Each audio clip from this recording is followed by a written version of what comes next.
Let's explore the data table type in the Coralogix custom dashboarding solution. So once again, empty dashboard. If I hover over add widget here, I can go down to data table and drag that in.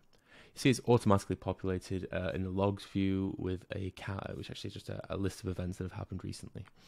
So one thing to mention about the data table, it's very, very versatile. And so it's going to change dramatically depending on how you configure it and also which data source type you use. So if I select, I'm on logs right now, if I go to metrics, it's essentially a completely different table. It has this really nice values over time widget in there.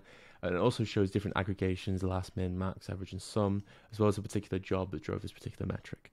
And if I go to spans, I'll see a different table again. I'll actually see the different actions, different durations and errors and so on. So, and I can even see things like HTTP status codes and gRPC responses. So really quite nice. Essentially, that's the thing to remember is that the table is tailor-made towards the particular type of data that you're looking to visualize.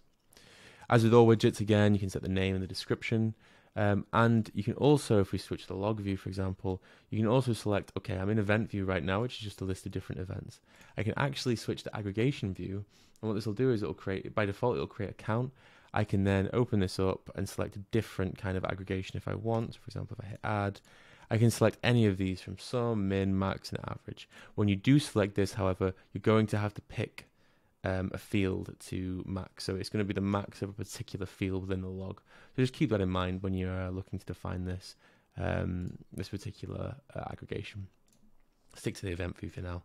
You can also customize the number of columns that you have. So for example, you have timestamp text, application subsystem. You can pick any of these. I'll pick one at random, AWS description, and apply that. And now I have this new column. And if any of the logs do have this field available, it will be automatically populated there as well. I can change the way that logs are viewed in the log view. So for example, I can go all the way to JSON mode and I can see this really detailed view of the different JSON field logs.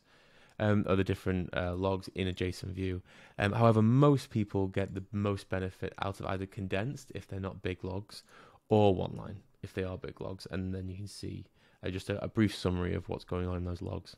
And finally, if I change the results per page, I can kind of move from, rather than 100 page, I'll go to 1 to 50 and 50 to 100 and so on. So you can change the number of logs that appear on a given page. And that's a really nice way of just making sure that your data is, your dashboard is nice and clear and it's not cluttered with too much information. Now, I've talked a lot about the logs view here actually, and we've seen different modes and different ways of setting things. I'll just show you one more kind of cool thing. If I click on a particular field here, I can actually include that in the query. You'll notice that the query down here updates and the dashboard is essentially now only visualizing logs from a particular front end. And that's really quite nice. What it means is that you're, you don't have to write raw Lucene if you're not comfortable doing that. Now, for the metrics view, what you can do is a bunch of really nice things. Once again, you can manage the different columns that are available based on the fields that are available in the metrics. You can also set different values, once again, set the rows and so on. However, you can also set a filter to make sure that metrics aren't appearing. And so you can set a different query here. So for example, if I set the DB statement latency to here, what this is going to do is it's going to actually visualize the different permutations that are available for that particular metric, and it's going to show me the different services and DBMSs and the source it came from, and I can actually visualize all the different label values for this particular metric. This is really nice, I think, because it means that I'm able to actually see all of the different states of my particular metric. It's really, really nice, and I can actually get a really good visualization of what's actually going on in the rest of the chart. So I can see here that we have an average. What's got the highest average is this DynamoDB query latency here. It's very, very high average latency. So these are just some really, really nice examples of what one can do with the table chart, with the ability to visualize the metrics. And remember, just as a quick of a recap, the chart changes a lot based on the different data type. So if you want to visualize logs, metrics, or spans, just remember that you're going to be seeing a different sort of type of data table there. As usual, this thing will respond to filters and to variables and obviously the time range as well. So you can do that as well. It's just this is true of all widgets.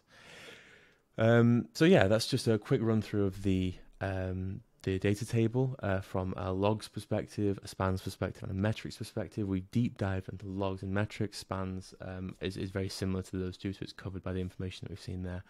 So this just briefly covers the the different powers of the data table, as well as its versatility, how bespoke it can be, and how important it is as an addition to any custom dashboard that you're going to build in Coralogix.